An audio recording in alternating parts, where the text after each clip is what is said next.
My name is Phil Demers, and you are listening to Just Botten. I wonder if I wonder. The good thing is I don't have to wonder about that. But here's what I will tell you: had they done that, Smooshi today would probably be dead. And I woke up the next morning, and my friend texts me and he says, "They're not suing me. They're suing you." And I'm like, wait, what? I didn't even know it yet. I had to turn the news on. I'm watching it on the news, and then all of a sudden my phone's glowing because a bunch of newspapers and everyone else want to ask me questions. But it'll be very refreshing once people stop trying to play God of my life. Yep. It's as if everyone believes, because I'm in the public figure, that they have the right to either judge me or try to force me to live in accordance to their rules. Well, Right.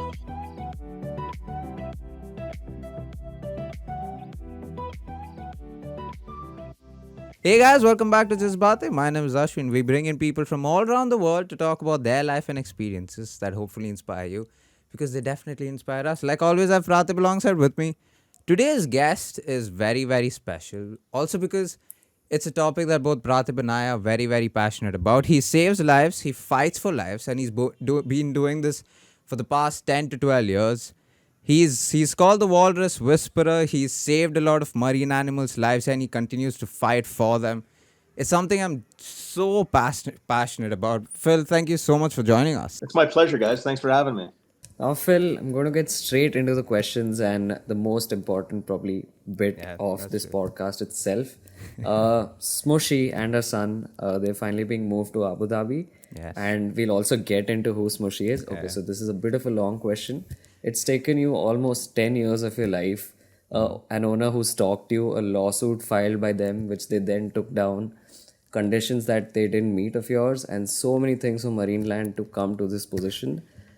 How are you? How's your mental health, firstly, and how's this all been? So I would say that every time I believe my mental health is a stable place, Marineland winds up doing something else to remind me how much of a challenge that can be.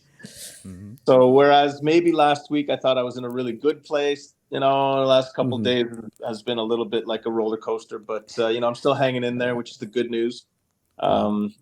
But yeah, mental health wise, I try to, as best as I can, I try to maintain a sort of a hopeful view. Just again, despite constantly having to jump through all the challenges Marineland throws at me and everything else, but largely I'm in positive spirits right now, and I'm only just recently processing all of the news that, as you guys just recently said, with learning of where the destination Smooshi and her son Koyak ultimately are headed, or are currently already at, and weighing that against what it is that Marineland and I had agreed on, which are two very separate things. But having said that, I just want to stress that I'm quite pleased that Smooshi and Koyak are in a significantly better environment. Of course, I'm still a little bit disappointed in the way that Marineland did it. They're doing everything they can to keep these walruses as far away from me as possible. So now they're on the other side of the planet. But I'm still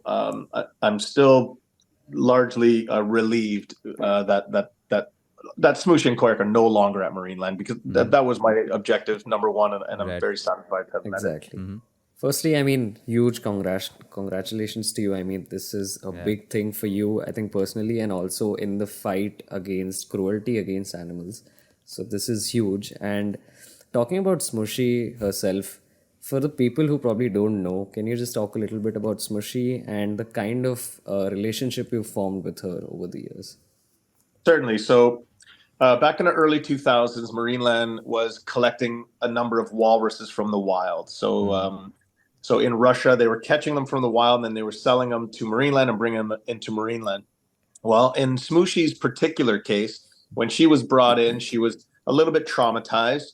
And through my trying to sort of help her and ease her into her new home, what happened was I imprinted on her. Right. And for those of you who do not understand what imprinting means, in herd animals, so in animals that live in very large groups, it's critically important that the mother and the calf can communicate so as to find each other. This phenomenon happened at Marineland with me, despite Smooshi being at 18 years of age. For some reason, her brain circuitry opened, and I became her mother. And so that proved to be obviously a very unique relationship. It's not been seen before in the world over, at least with walruses. It has been sparingly seen with other species of animals, but in this case, it was a uniquely anomalous situation. You don't hear about it anywhere else in the world, and largely it kind of explains why I went to the depths of that I did to help Smooshi. Because frankly, I kind of felt like her mom, as crazy as that sounds. So, the relationship's unique. I guess in a lot of ways you can say that I'm a walrus mom, or that she's a somehow walrus human baby. But I'm not sure how she perceives herself. But she certainly sees me as her mom. Phil, at what point did you sort of feel that, there's this connect between you guys? Or was there a moment that I was kind going of to made you ask feel a that? question related to that. Do you remember? So, the movement thing first, like, when was the first time you realized it? And do you remember going back home and thinking about it? What were your thoughts that you might have a connection, not with a human being, but with a walrus? So it happened. I know the exact moment it happened. I had my hands on her face as I was trying to coerce her away from a sort of stressful situation. And she took this deep breath and her eyes got really big and wide. And she stared, right into my soul. And what was strange of that is from the moment that happened, she was following me everywhere. And that's not the case with any animal, especially in captive animals. Unless you have fish and you're feeding them, there's no real incentive for them to have a relationship with you or to be near you. Right. But in the case of Smooshi, she wouldn't leave my side from that moment forward. So I recognized it pretty quickly. And at the time, I was trying to explain to people, I was like, hey, guys, look at this. But, they were kind of busy in a chaotic environment. At the time, it was kind of, again, because we were doing a sort of medical procedure on one walrus, which prompted Smooshi to actually, become hyperprotective. And that's why sort of, that's how the incident happened. I was drawing her away. So I knew of it very immediately. Of course, I'd assumed by the next day it might no longer be the case. You wonder if maybe it's sort of incidental. But the next day I showed up and she is barking and she's barking and she's barking. She just wants to be next to me. I open the cage door. She comes out, sits next to me, and now I'm walking around cleaning all the other animals' pens and feeding the other animals, and she's right there beside me. Oh, that's such a beautiful feeling to have with an animal. But you got your job at Marineland when you were 21, if I'm not wrong. Yep. Did you always have this feeling towards animals, or did that grow over time while working in Marineland? No, I would say I always loved animals, but I would say that I didn't stand out as any more an animal lover than anyone else. I've always had fairly, I don't want to say irregular relationships, but they were generally powerful relationships with animals. I love them. I take great care of them. And so I've always had a great respect for them, but I don't know that I stood out necessarily as more of an animal lover. But what I am by nature is a protector. I'm very protective of the things that I love. And, in this case, as I grew to learn all the animals at Marineland and develop relationships, with all of the animals, you protect the things you love. And so I'm whereas some people might say, oh, he's an animal lover first. That is not necessarily the case. It's I'm a protector first. It's kind of a, there are people out there that sacrifice a lot for all the animals of the world. I'm not necessarily that person, but I will fight voraciously for the things that I love and protect them. And in this case, it is Marineland's animals. I mean, to be fair, you have also sacrificed a lot in the last 10 to 12 years. This might be, I know, Praatibh, you were going to ask something, and this might be another road that I'm taking, but I've seen a lot of articles about you. I've read a lot of articles about you, and I came across this. And so I eat meat, and I've eaten meat for most of my life, also because of my culture. And so when I tell people that I'm an animal lover, and I genuinely love them and want to protect them and have feelings, I mean, want them to be saved and everything, they ask me that if I'm eating meat, how can I feel this way? And I try to explain that it's two different things. And so I know this has come to you as well. These questions have been put forward to you as well. Every day. Yeah. And so how do you explain to people that these are two different things? And what are your thoughts and what are your opinions when they tell you these things? Well, there was a time when I cared to defend about that. There was a time when I cared to try to explain to people that, listen, I can eat meat and simultaneously love animals. And then they'll find their reason to criticize it and this and that. But these days, I just elect to suggest that if someone is critical of me and what it is that I do, then all I suggest to them is, well, watch me do all the things you hope someone would, despite being flawed in the ways that you see me as imperfect. Like I can't be just the absolute perfect human in everyone's eyes. It's just not possible. I'm a meat eater. Similarly, I was a meat and potatoes guy growing up. I try to be conscious of where I get my meat, but having said that, I just can't be a perfect human. And so, and again, I don't find eating meat as a means of being necessarily being imperfect, but you're not going to satisfy everyone. So these days, I concern myself more with just accomplishing what it is that I want to, and try to just ignore the noise. And it more often than not, and it's a strange one. The more you do good, the more the people that be it either jealousy or I don't know what I can't understand what they want. It's like, my message to them is, so do you want me to stop fighting for animals, or do you want me to keep fighting for animals? Like, what do you want? Oh yeah, that's true.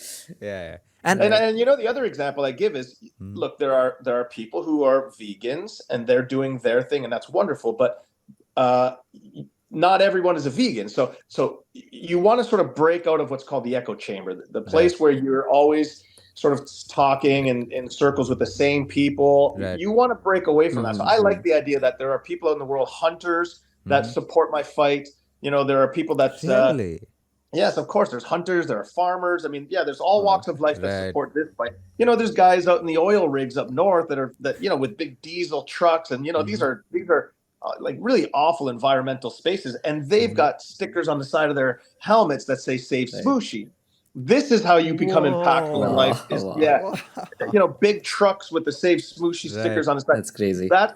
I try to advocate that if you're going to make great progress, you have to break out from the place where everybody is wanting the same thing, and you have to try to convince the minds of the people that have never even necessarily known that there are issues. And the people that know the least about animal issues are the people that for instance fight the least or care the least about animal rights issues. So the fact that I'm able to communicate with those people and get them involved, and by virtue of being a meat eater, is actually a great advantage to the animals. It just is. You now have people that would never otherwise fight for animals suddenly fighting for animals, and that's what you need in a powerful movement.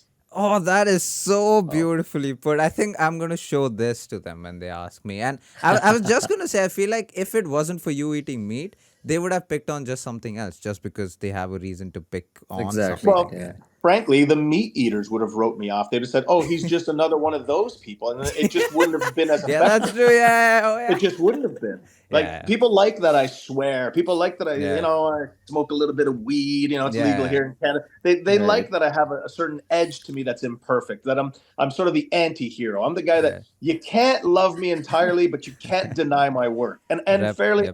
I like that too. I like that not everyone likes me. It keeps them thinking about me, and that's a good thing. In Phil's previous answer, where he spoke about how he's impacted different groups of people, I think that's a really good point that you raised, because otherwise you just fall into like a very mainstream bracket and you influence the same people who are already concerned about stuff. So that's like really good stuff. And my next question was going to be around the whole Marineland situation and the condition and how you sort of left Smooshi and all of that. But before all of that, could you just tell, hey, nice. I got this boy about 5 or 6 weeks ago, so we're still becoming best friends here. Wow. He's got my last name now. Nice. Yeah, very young. Yeah. What's really his name, if it's okay to ask? Would you believe I don't have a name for him yet? I let my cats name themselves. So far his name's Bubs. But his name changes every day.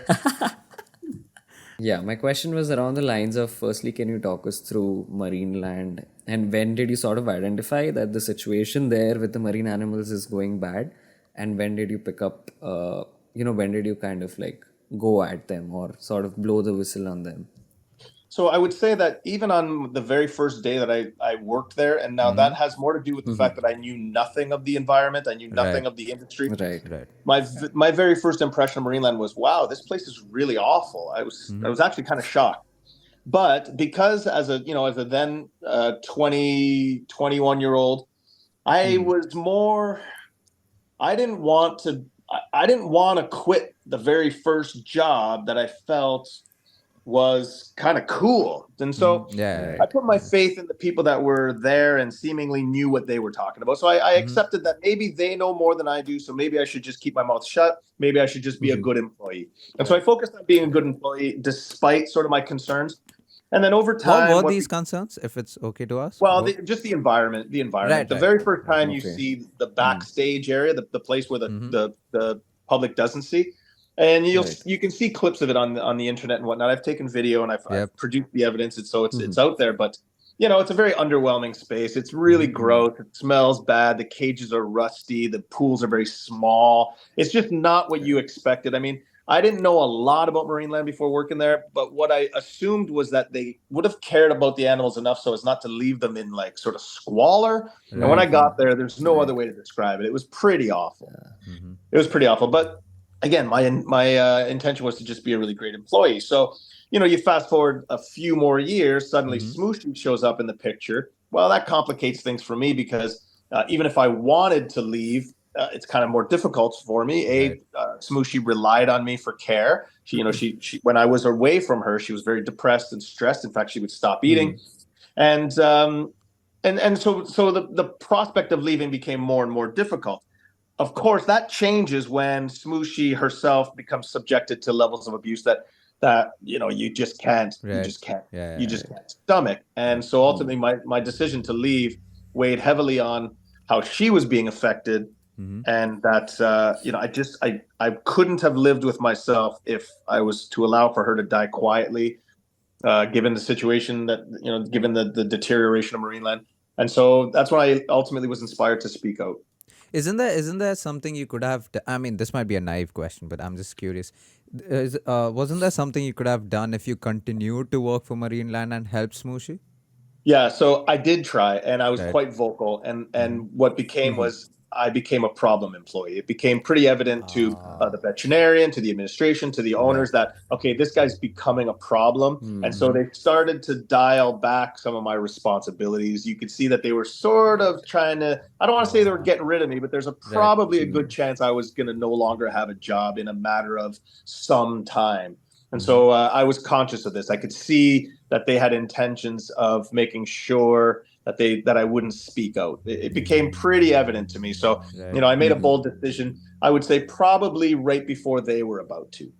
Right, fair enough. Now, when you left, you had a condition with them, and that was for them to let you meet Smooshi. Yep. And that didn't go well down as planned, did it?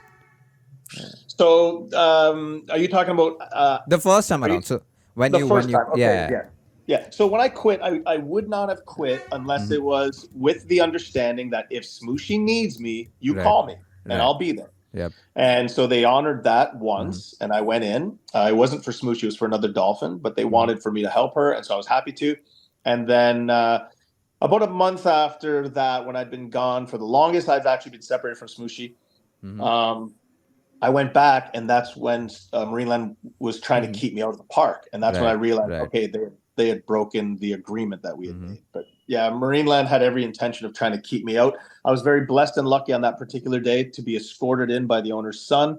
That's when, having not been at Marineland for a month, I'd finally first seen her, and she was in really rough shape, and that's ultimately what led me to speak out very publicly about the issue. Because in advance of that, even after I'd quit, I didn't really want to speak out to the media. I knew that that could mean a lot of trouble for me personally. Right. But once I saw Smooshi in the condition she was in, then I just didn't care anymore. But I mean, I'm sure you would have in some way thought about how if you started speaking out, they might not let you in again, which also meant you might not see her again. Did that cross your mind when you started speaking out? Well, I hadn't spoken out until they had already proven that they weren't letting me in. So precisely that. I wasn't speaking out. I wasn't speaking out. I wasn't doing anything. I was playing in accordance to our agreement. And it wasn't until I fairly, understand it was a very desperate situation, very desperate move. So that's what it required of me. I didn't want to speak out. I would guess that if you talk to any whistleblower, anybody who's ever had to make a bold stand, they don't want to have to do that. They feel compelled. I'd reached my limits, but every threshold had been crossed, and I was out of options. My only option, if I wanted to save Smooshi, was to have to speak out and ultimately sacrifice, financially and among other things. It became quite an ordeal for the next decade of my life. Do you think you would have spoken out if they continued to let you meet her? I wonder if they'd. I wonder. The good thing is I don't have to wonder about that. But here's Yeah, what I fair. will tell you: had they done that, Smooshi today would probably be dead. Had they allowed for, had they, in the strangest way, that might have been the very worst thing for Smooshi because, now she's not there, Yeah. and that wouldn't be the case today. Right. And had I been just allowing for things to get worse and worse, they wouldn't have given her the extra care necessary to keep her alive, and that only became after I made her aware to the public. So once the story was out, that's when Marineland started to take more and exceptional care for her. So I can't say with certainty that I know that she would still be alive today had I not done that, or if I'd have merely just stayed at work to keep her. And I mean, I also saw a post and how you said that she and her son are the only walruses that survived Marineland. And so I mean, it might have been a blessing in disguise in a way, maybe. But yeah, and then Marineland goes on and sues you for 1.5 million and for plotting to steal a walrus, which in itself is such a bizarre thing to do. But do you remember the morning when you saw the news and you heard that? Yes, of course. So what's odd about that is another person who is a whistleblower was getting a bunch of threats from Marineland that they were going to be sued. And I had not received a single threat from Marineland. This is after I'd already been public and, I'd already been petitioning the government. And, I was at this point, I was quite outspoken. And I woke up the next morning and my friend texts me and he says, "They're not suing me. They're suing you." And I'm like, wait, what? I didn't even know it yet. I had to turn the news on. I'm watching it on the news, and then all of a sudden my phone's glowing because a bunch of newspapers and everyone else want to ask me questions. But I hadn't even been served my legal papers yet. I didn't even know what I was being sued for. The media knew before me. I was watching my face on TV before I even knew I was being sued. Right.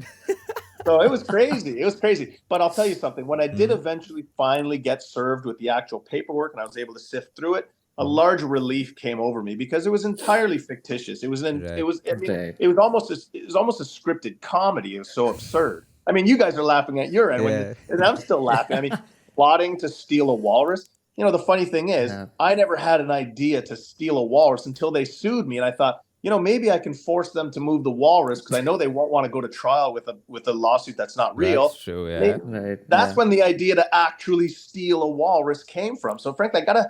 In the same way that earlier you said, strange blessings in disguise that yet maybe at the moment wouldn't have registered as such. Here was a strange blessing that Marineland wanted to, discredit me in the craziest ways. And I was able to, in my mind, how was I supposed to, you got to bear in mind, my mind was always, how am I going to get this walrus out? How am I going to get this walrus out? Well, am I going to steal her? How am I going to get her out? Well, it wasn't until Marineland handed me the keys of opportunity that I saw light at the end of the day. So, sue me again. Let's get some more animals out of it. Fair play. Now, I mean, it's been 10 to 12 years that you've been doing this. And this might be a personal question, but I just wanted to know because I know there are people who take a stand. And if it goes on for a very long time, there might come a point where you lose relationships. And so in these 12 years where you've been fighting for animals, have there been times when your friends have told you to back down? Or just, let it be? Or have there been people who might not be as supportive as they used to be? Were there cases like that? So I would say that today I have a fraction of if you were to take a list of the friends that I interact with on a daily, weekly, or monthly basis, it's a fraction of what it used to be. I used to be a very social person. Right. And, that comes with age, and that just comes with, and the world itself has changed quite significantly, circumstantially in the last little bit. So there's a lot more variables to it. But of course, being around me with this level of obsession could have been incredibly difficult for people who otherwise just want to talk about something else. Yeah. And,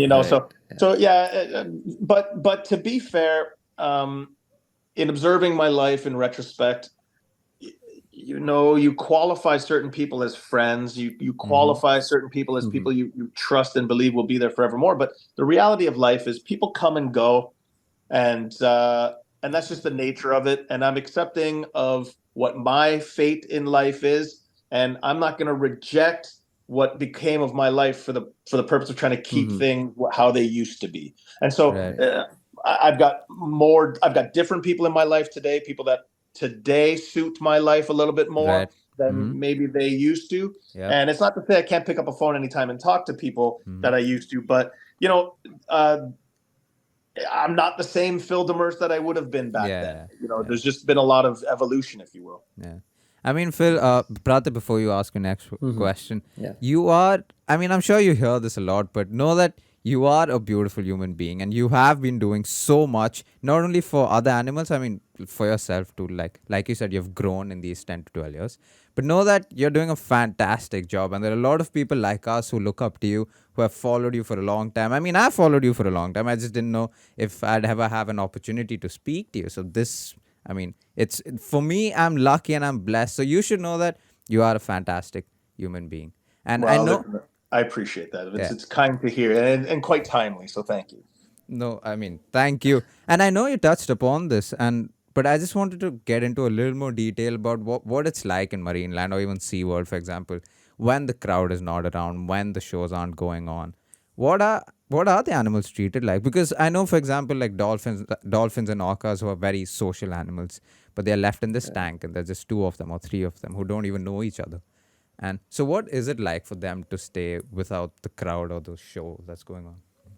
So I wish that was something that people were able to see more often for themselves, because when you lift the veil and you show the world what the truth is, you take the music away, you take all the crowds away, you take the cotton candy and the French fries away, and the video games, and you take that all away. What you're left with is a very small, awful pool and incredible boredom suffered by the animal, and frankly, stress and depression, and among other issues that arise. So it's when you see the animals and it's not as part of this synthetic entertainment, sort of presentation, you realize how much you realize that they are in the wrong place. Right. It occurs to you there and then that their mind incessantly is trying to break the code of either trying to get out or wondering what's next, or if there's anything more. Right. And I would imagine you would feel the same. Like it takes a question of relating to the animals. When you see them in that state, that's when it hits you in the stomach. It's not you're not going to feel bad for the animals necessarily while they're performing, because for one moment they're jumping and you feel bad. The next moment, even just a moment, you like a part of the song, or you like a bite of your burger, or whatever it is.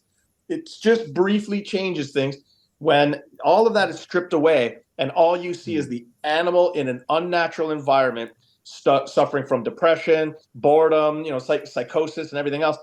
It's a gutting. It's an awful feeling, and I really wish. And frankly, that this is why I tried to provide this evidence and provide these videos. These days I'm flying, or rather, I'm the recipient of footage provided by drones and helicopters that fly above these facilities to try to show this is the reality you're seeing. It's not the pictures in the pamphlets. It's not the smiling people and the animals in the commercials or on the adverts and radio and this and that.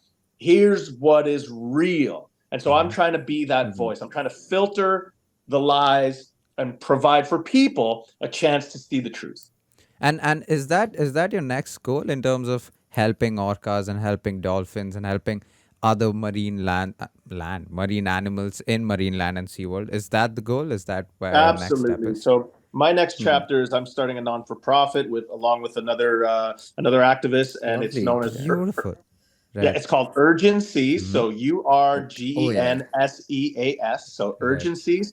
And this is precisely what we want to do. We want to bring a sense of urgency to the situation because, for instance, just today, March 4th, it is 43 years from the date that Hugo, an orca at the Miami Seaquarium, died. He committed suicide. He smashed his head. Right. And then there's there's a pretty ominous footage of him being craned out of the Miami Seaquarium. And, you see a limp orca body at the end of this crane. And we're 43 years removed from that. And even yet, we've got, his tank mate still living by herself in that aquarium. Lolita, or also known as Tokite, is a lone remaining orca in Miami under the Miami sun, sitting in this awful pool.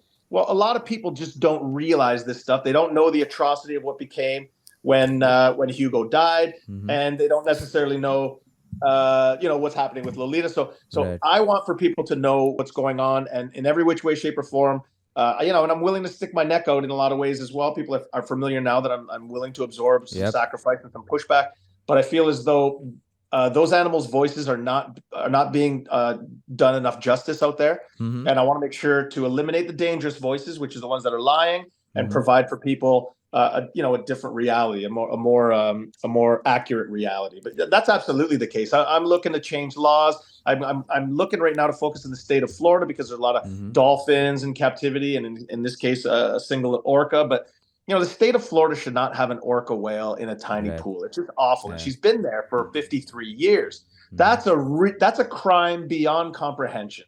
And so that is my objective is basically to do precisely what I did to Marineland, which was make the animals a liability so that they have incentive to move the animals away so that there's not enough, so there's less pushback. Now I want to do that and to other facilities as well. I've become quite good at destroying facilities, and that's necessary these days. Oh yeah, it is necessary, and it's good, and I hope you keep going, because that's how I came across you a long time ago with one of your reels about an orca. And that touched me so much, and I shared it to so many people. And that's when my friends back in India realized that this happens outside. Coming back to Smooshi and the new announcement that happened, you got a lot of hate for your posts and for your support. And I didn't understand that. And so because I follow you, and so I saw one of your posts where you were explaining the hate. And so I'm like, why are they hating on you? And I feel like people just need a reason at this moment to hate on someone else. But did you understand it? How did you feel when you were getting these hate messages? And the fact that you had to explain yourself. This weighed heavily on my mental health. In fact, I had a really difficult night 2 nights ago. Where I might have very well been in a state of shock a little bit. I was in disbelief that this is only the second time in all of Marineland's 65 years of existence that an animal that Marineland had been forced to move animals. So years ago, Sea World sued Marineland because they had a Sea World orca. Right. And I say we because I was there at the time. We weren't providing enough adequate care for the orca, and the owner of Marineland was just not willing to do the things that he should have to properly care for this orca. So SeaWorld sued him and forcibly removed, his name was Ikeka, and removed Ikeka from Marineland. This is a great success. I mean, essentially, SeaWorld saved that animal from dying at Marineland. Right. I mean, this is now representative of Smooshi and her baby Koyak, who are the only two walruses to ever survive Marineland. Every other one died, and they were all awful deaths. And now they're being removed, forced. Now, Marineland didn't just decide, okay, yeah, we're going to do the right thing. No, I forced them to. They had to do this. And they're now being moved to a significantly improved space, albeit on the other side of the planet. But they're now going to Abu Dhabi in a place that's invested $1 billion into a facility that they're going to be swimming with fish for the first time in their life. The improvement, you can't even adequately summarize just how great it is. But the second people see the name Sea World, they are just want to outrage because they think as though I sold out, as if I sent them there. Look, I didn't make the decision where they were going, and Marineland spited me. They sent them to the other side of the world. But the reality is there is no greater place for her to go. There's no greater facility. So I'm not technically disappointed in that. Am I disappointed in the sense that because I won't be able to see her and that Marineland didn't satisfy many elements of our settlement? Well, of course it's enraging and disappointing, but I've always had my thoughts first on the best interest and the well-being of those walruses, and today I'm very pleased with that. So the fact that other people weren't exactly sharing in that happiness had me a little bit baffled. I feel as though I made the right move in issuing that statement because I think it curtailed a lot of the hate. People started to say, you know what, you're right, and so I feel a little bit. I feel great, and as anyone who, especially me, I need to express myself. The fact that I was able to express myself and I did so in such a way that it resonated very well. I think that in and of itself offers a perspective of people where people are so quickly to trigger a response and to be angry and to have this synthetic anger and to immediately jump on things when this required very little consideration to see how to recognize the positive. Yeah. So yeah, I was a little bit dismayed, I have to admit, but this is not uncommon. This isn't the first time I've received a lot of backlash for just doing things that other people don't necessarily care about. But I gotta be honest. It'll be very refreshing once people stop trying to play God of my life. Yep. It's as if everyone believes because I'm in the public figure that they have the right to either judge me or try to force me to live in accordance to their rules. Well, Right.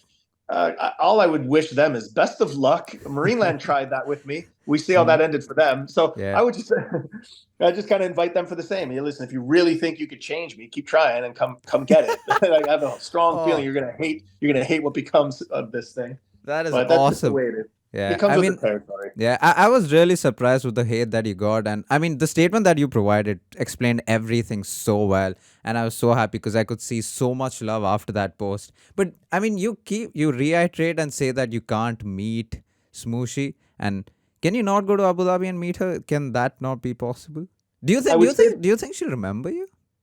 So I don't know that she'll remember me. There was a time when I never doubted it for a second, but Right. now that she has a baby of her own, that bond is going to be more powerful than what ours, which was whether even though it was natural, it was unnatural. It was not normal. So it was normalized for her at the moment, but it's not. I would rather, frankly, I know it sounds crazy, but I would rather her forget about me and be with walruses and focusing on being with walruses, so that she could feel a sense of community versus a separation. And so my hope is that she has a community and a sense of community, and that she's and that she doesn't think about me. So and your first question about whether or not I would go to Abu Dhabi, absolutely. I'm looking to go tomorrow. Now the facility itself isn't open yet, so it's not something I can do. Oh, okay. Now my lawyer has advised me that maybe I shouldn't go. He's a little bit nervous because generally I'm an activist, and this is a country where the laws are very different. Fair. Now, I stressed to him that that's not my intention. I would not be going there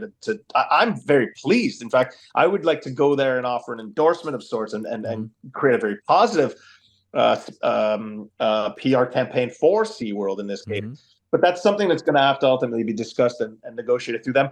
I'm not willing to jump on a plane and fly to the other side of the world and risk not seeing her. So I'm hoping to strike a conversation with them. And if we can get on the same page and I can do something that benefits them and that I can ultimately get my closure, that's my plan. But for the time being, my lawyer has advised that that's maybe not in my best interest just yet. Right. Fair enough. I genuinely hope you can see her one day. And I mean, I'm from the outset, so I'm going to hope that she remembers you and that you guys meet and have almost the same connection that you did, because that'd be so beautiful to have. As long as it doesn't compromise her life moving forward, because I would hate for her to be missing me. That's my concern. And so I think it's something that does ultimately have to be treaded lightly. We have to really make sure it's in her best interests. That's something I didn't think about. That's true. Yeah. Now, you did talk about what's going to happen moving forward and what you're going to do. But before we end this, I want to ask you, what is it that we can do from people who are not in the country, but who want to support you and support what you're doing and support people like you? What is it that we can do? So I always advocate to support the people who are fighting for the animal. So in my case, I have very expensive legal bills. So I have a website set up. It's a crowdfunding thing. It's called savesmooshi.com.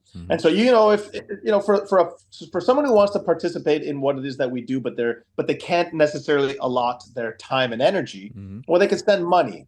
In that case, that money is, it's not different than energy. It's like as if you're giving someone a piece of energy and saying, here, expend this energy here. So I equate that as energy. So when you give money to, places that are coming up with campaigns and doing all this stuff, by giving them money, you're giving them a piece of your energy that you can otherwise not necessarily expend because you're either on the other side of the planet or you're here doing whatever. So, these days because I know I've got some really heavy legal bills coming because Marineland and I's court days are just not behind us. We've got some major problems. And so I spoke with my lawyer this morning and he said, we're going to need a lot of money. So whereas I thought this was done, I now have to start soliciting funds again. But again, what is coming? Like, what are the court dates that are coming up? What's that about? So Marineland breached our settlement in a lot of ways. I was supposed to have a reunion with her. They compromised that. They made it awful. Marineland was supposed to send Smooshi somewhere in North America. She was supposed to stay in North America. So when I found out she'd been sent to Abu Dhabi, it's like, whoa, you sent her to the other side of the planet. We have an agreement. And so now we have to basically go back. Right. Okay. And I've got to go after my damages. So they'll owe me $250,000, the same money that I said, you can keep this money as long as you abide by these agreements. They didn't. So now we're going back for the money, and we're going for a little bit more. It's legally, technically stuff that I don't know necessarily to express properly here. I just want to have a conversation with my lawyer, but I want to anyways. I want to try it. Here's what we're going to be doing. There's a remedy.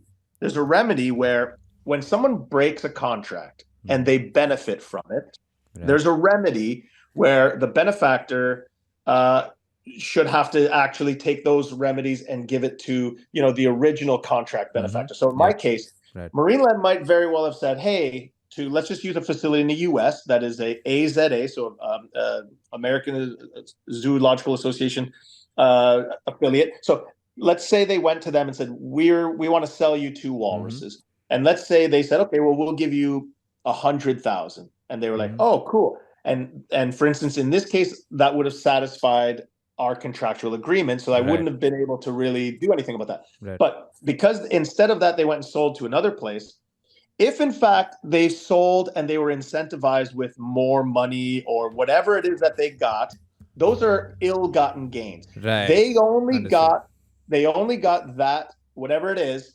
because they broke my contract. So legally speaking, I have rights to whatever it is they got.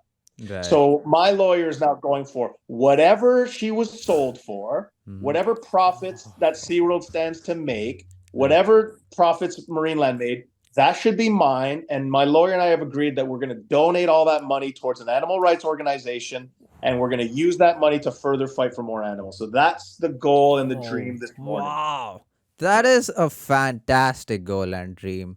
Yes, I think so too. I feel very good about it. Yeah, I mean, you should feel good about it. It's such a big thing, and I hope not only do you come out with the case winning, but you also are mentally feeling good about yourself and feeling good physically, because that's important. I mean, as much as you're fighting for lives, I hope you feel good after this and you're not exhausted and you're still feeling healthy.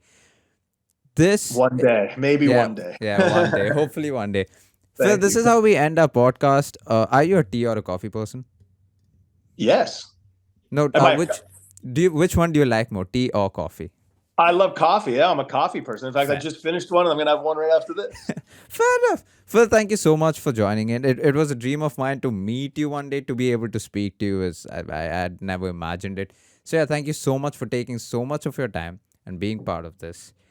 And yeah, guys, my pleasure. You guys are great. This was really fun. And if you want to do this again, just let me know. Thank you. Oh my God, that was so sweet. Thank you so much, guys. That'd be beautiful, guys. Every link of his, so his Instagram, his crowdfund, and one day whenever you start your urgency, we'll. Yeah, I'm just. I just have to register it, but I have all the social media, so you can go to the social media sites already. Yeah, so we'll put that all in the link below. So please check that out. Please check him out. He's a lifesaver. Thank you so much for watching. Bye bye. Yo, thanks for tuning into the latest episode of Just Baatein. We hope you enjoyed it and that it left you inspired. Thanks for all your support, and maybe you could support us just a little more by maybe going to our Instagram and Twitter and giving us a follow there. And also you can listen to us on all podcasting platforms, right from Spotify to Apple Podcasts to Google Podcasts. Cheers.